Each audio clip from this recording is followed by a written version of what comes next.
Hello students, कैसे हैं आप लोग। आपका स्वागत है एक बार फिर एक नए क्लास के साथ एक नए टॉपिक में। और ये टॉपिक बहुत ही ज्यादा इंपॉर्टेंट है क्योंकि हमने कलेक्शन ऑफ डेटा वाला चैप्टर कंप्लीट कर लिया है। अब कलेक्शन ऑफ डेटा के बाद डेटा हमारे पास कलेक्ट हो चुका है, हमारे पास बहुत सारा डेटा है। अब बारी क्या है, उस डेटा को ऑर्गेनाइज वे में रखने की। That is known as organisation of data. और ऑर्गेनाइजेशन ऑफ डेटा की जो प्रोसेस होती है ना, जहां पर डेटा को अलग अलग ग्रुप में बांट के रखते हैं उसकी क्वालिटी के अकॉर्डिंग, उनके कैरेक्टरिस्टिक्स के अकॉर्डिंग, तो उसको बोला जाता है क्या चीज, that is known as classification of data. तो आज का हमारा जो टॉपिक है that is classification of data. और क्लासिफिकेशन डेटा जो एक मेथड है ऑर्गेनाइजेशन का। तो what do you mean by organisation? इसके ऑर्गेनाइजेशन मतलब होता है ऑर्गेनाइज करना, चीजों को संभाल के सही तरीके से सलीके से रखना। That means organise of data, that means organise of something is known as the process of organisation, right. अब होता क्या है, देखिए organisation refers to the arrangement. Data को क्या किया जाता है, अरेंज किया जाता है of figures in such form that comparison of the mass of similar data may be facilitated and further analysis may be possible। जो भी डेटा होता है उसको एक सही तरीके से सही सीक्वेंस में अरेंज किया जाता है ताकि इस डेटा के थ्रू हम जो अपना ऑब्जेक्टिव है उसको पूरा कर सके, साथ ही साथ कंपेयर कर सके जो भी हमारे पास सिमिलर डेटा है उस डेटा के बीच में कंपैरिजन हो। क्योंकि स्टैटिस्टिक्स का एक फीचर आपने पढ़ा होगा कंपेरिजन, कि डेटा जो भी है वो कंपैरिजन वाला होना चाहिए ताकि इजीली हम किसी दूसरे के साथ कंपेयर कर सके और अपने रिजल्ट को क्या कर सके, स्टडी कर सके, एनालाइज कर सके। अब होता क्या है, जब हम ऑर्गेनाइजेशन करेंगे तो ऑर्गेनाइजेशन करते हुए हम जिस मेथड का यूज करते हैं ऑर्गेनाइजेशन के लिए, हम क्या करते हैं, जो सिमिलर डेटा होता है उसकी क्वालिटी के अकॉर्डिंग टू क्वालिटीज के अकॉर्डिंग उसको अलग अलग ग्रुप में या फिर अलग अलग क्लास में क्या कर देते हैं, बांट देते हैं। तो ये जो क्लास में बांटना होता है डेटा को अलग अलग ग्रुप में, तो इसी प्रोसेस को हम बोलते हैं क्लासिफिकेशन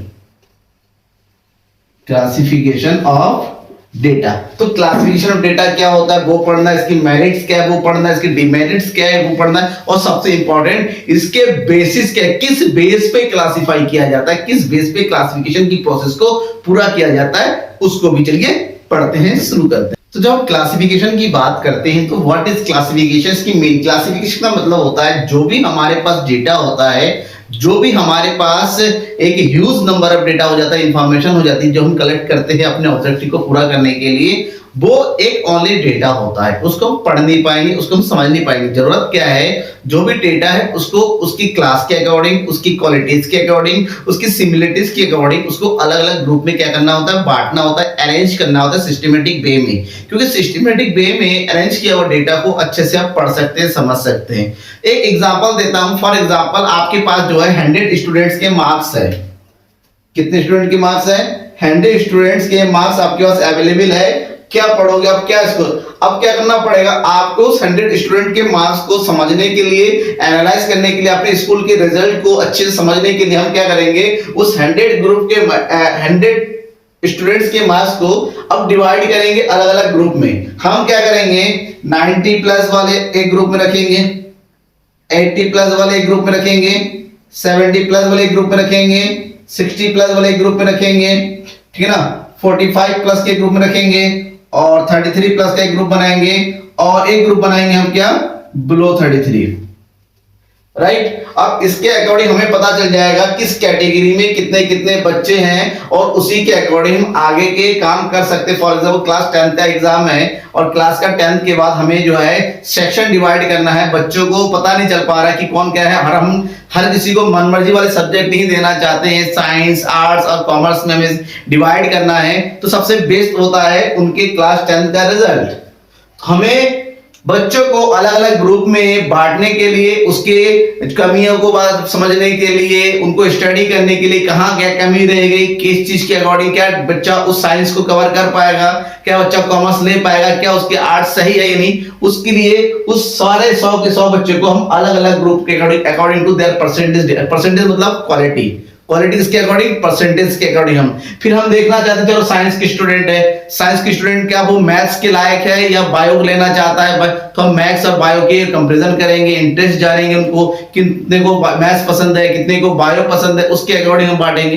तो जब हमारे पास डेटा आता है, उस डेटा को सेवरल ग्रुप्स में क्लासिफाई कर दिया जाता है, बांटा जाता है, ताकि उस सिमिलर डेटा को एक जगह रखें, हम इजीली स्टडी कर सके, किसी तरह की कोई प्रॉब्लम ना हो, कॉम्प्लेक्स सिचुएशन क्रिएट ना हो, होमोजेनिटी बनी रहे, तो उस पूरे प्रोसेस को क्लासिफिकेशन के नाम से जाना जाता है। इसके बारे में देखिए, यहां पर एक डेफिनेशन है, मीनिंग है, जिसको एस कॉर्नर ने इस मीनिंग को प्रोवाइड किया है। उन्होंने डेफिनेशन क्या है, क्या कहा, classification is the process, classification एक ऐसा प्रोसेस है जहां of arranging things in groups और क्लासेस, जहां पर जो थिंग्स मतलब जो डेटा होता है, चाहे वो एक्चुअल डेटा हो या नेचुरल डेटा हो, जैसा भी डेटा हमारे पास अवेलेबल है, उसको अलग अलग ग्रुप्स में और या फिर अलग अलग क्लास में क्या करना है, अरेंज करने की एक प्रोसेस होती है, according to the resemblance and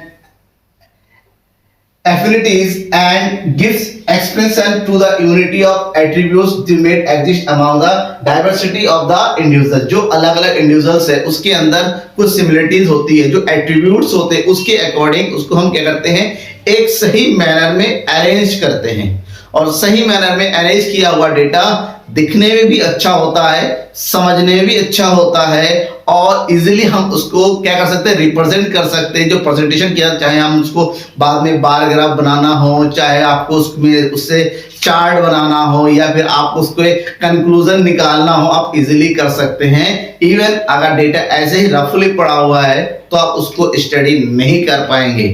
अब क्या होता है ना, क्लासिफिकेशन आपको समझ में आ गया, क्लासिफिकेशन कौन सा प्रोसेस होता है। अब इसकी ऑब्जेक्टिव्स क्या है, जरूरत क्या है, ऑब्जेक्टिव मतलब जानते हैं ना, इसका एम क्या है इसकी करने का, क्या करने का, क्लासिफिकेशन। डेटा को हम बांटते क्यों है अलग अलग ग्रुप में, सबसे मेन ऑब्जेक्टिव है ब्रीफ एंड सिंपल, ठीक है ना। अब एक चीज समझिएगा, आपके घर में जो कपड़े हैं, छोटा सा एग्जांपल देता हूं, जो कपड़े हैं, कपड़े ऐसे उठाइए, उठा उठा करके आप अरेंज करके कपड़े धोने के डालते हैं ना, जब निकालते हैं ऐसे उठा के लेके आते हैं और ढेर सारा लगता है, अरे कितना सारा ढेरा लग गया है। अब क्या करना है, आप उसमें छांटने हैं, ठीक है ना। मेरे कपड़े अलग हो गए, मम्मी के कपड़े अलग हो गए, सिस्टर के कपड़े अलग हो गए, पापा के कपड़े अलग हो, अलग अलग आप सभी कपड़ों को फोल्ड करके सही तरीके से रखो।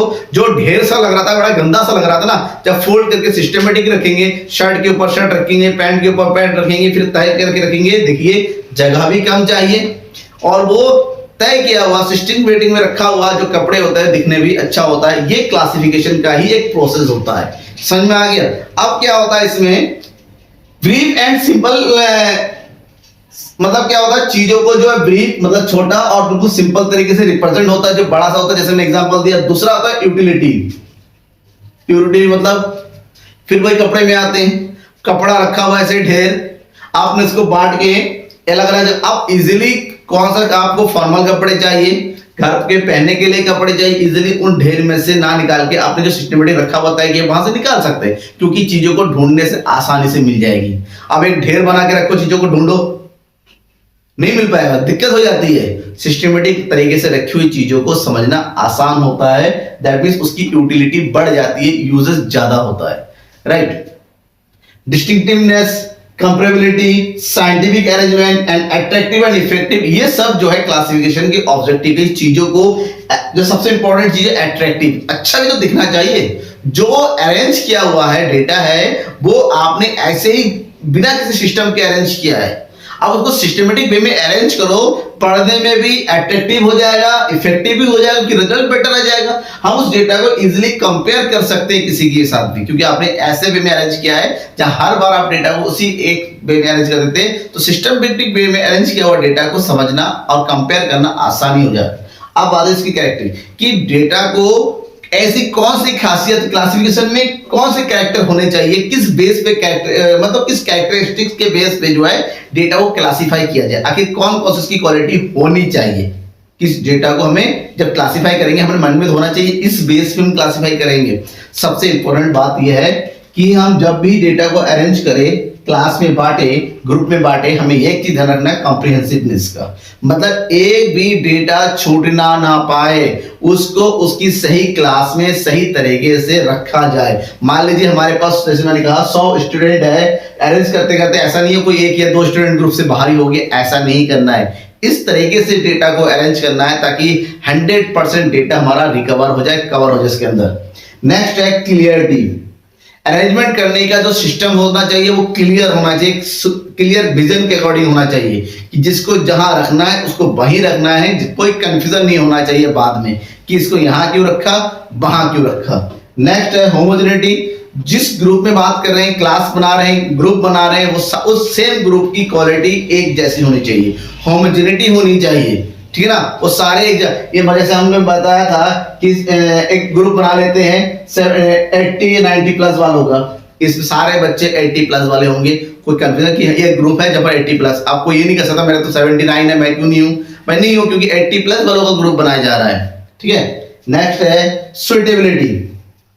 सुइटेबिलिटी का होना जरूरी है कि जो ग्रुप हम बना रहे हैं वो हमारे ऑब्जेक्टिव के अकॉर्डिंग सुइटेबल है या नहीं है, क्या हम अपने उसको इजीली एनालाइज करने के अकॉर्डिंग वो बन पा रहे हैं या नहीं बन पा रहा है, ये सब चीजें देखने की जरूरत है। नेक्स्ट है स्टेबिलिटी एंड इलास्टिक।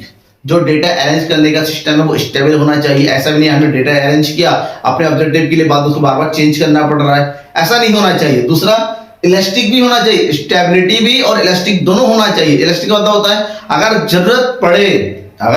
जरूरत पड़े कि हमें लगता है कि ऑब्जेक्टिव बदल रहा है तो according to change in objective we have to change in our arrangement of the data, ठीक है, उसका जरूर है। ध्यान में ये रखना है कि इन क्वालिटीज का होना जरूरी है। जब भी हम डेटा को अरेंज करें, डेटा को क्लासिफाई करें, तो क्लासिफाई करने के लिए इस कैरेक्टरिस्टिक्स को ध्यान में रखना बहुत ही ज्यादा जरूरी है, ठीक है। अब बात ये आती है डेटा को हम अरेंज किस तरीके से करते हैं, बेसिस क्या है अरेंजमेंट का, क्वालिटी समझ गया, अब हम बेसिस भी समझते हैं। बेसिस का मतलब होता है डेटा को किस तरीके से अरेंज किया जाता है, कौन सा बेस होना चाहिए। बेसिकली अगर हम बेसिस की बात करते हैं क्लासिफिकेशन को, उसको 4 कैटेगरी में 4 बेसिस में बांटा गया है। कौन कौन सा होता है, सबसे पहला बेस होता है ज्योग्राफिकल के according, chronologically, qualitative and quantitative. अब इन चारों को एक सही तरीके से समझिए कि किस तरह से होता है, विद एग्जांपल मैं आपको बताता हूं।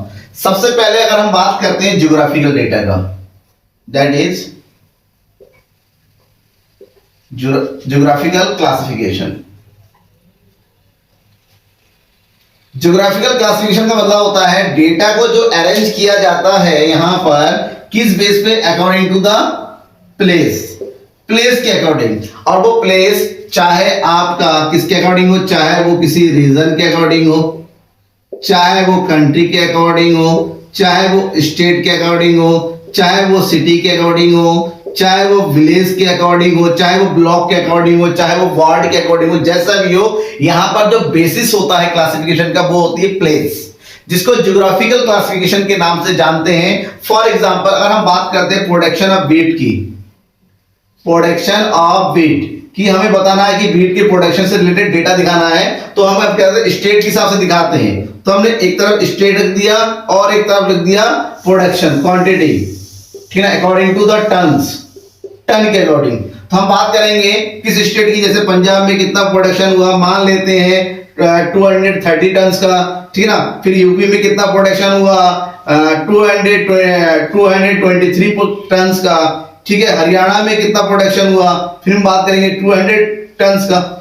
तो जब डेटा जो होता है according to the place, according to the geographical basis के अकॉर्डिंग बात किया जाता है, उसको ज्योग्राफिकल क्लासिफिकेशन के नाम से जानते हैं। समझ में आ गया होगा कि यहां पर बेसिस क्या होता है, प्लेस, जगह के अकॉर्डिंग होता है। सेकंड है chronological basis, right.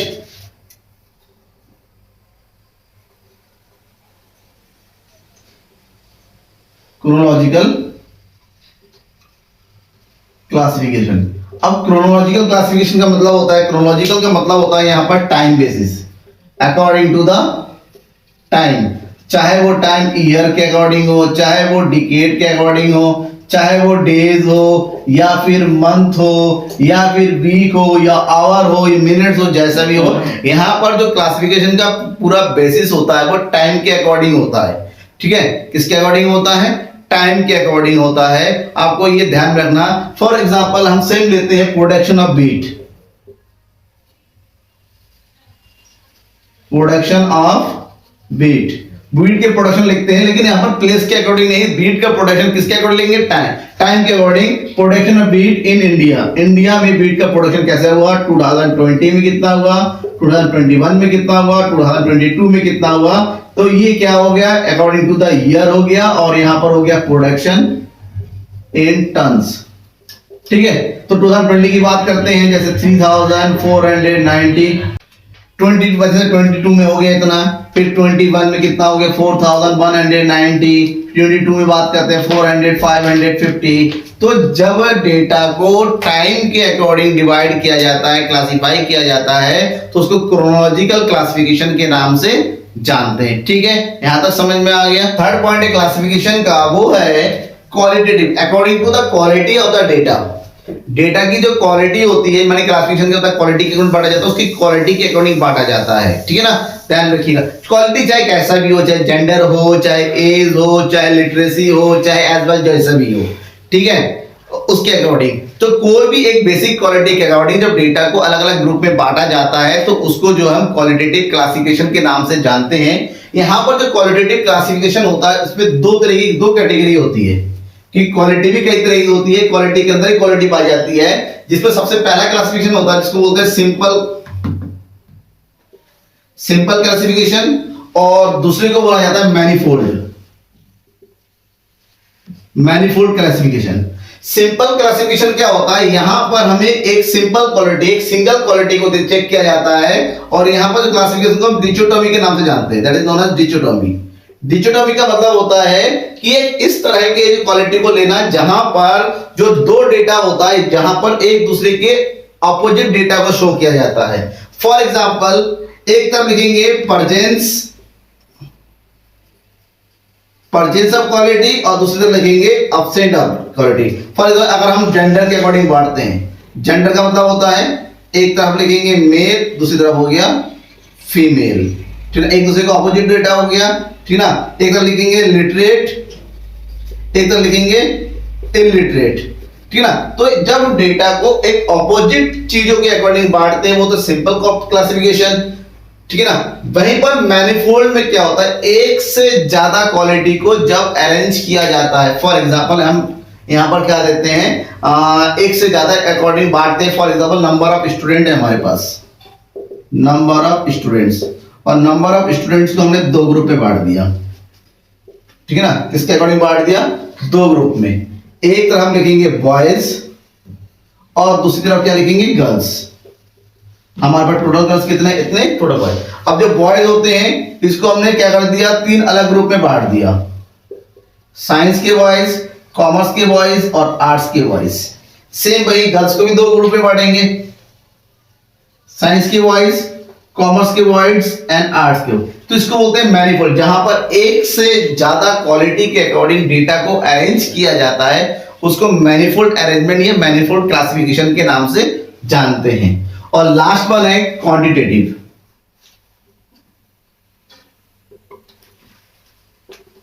Quantitative classification.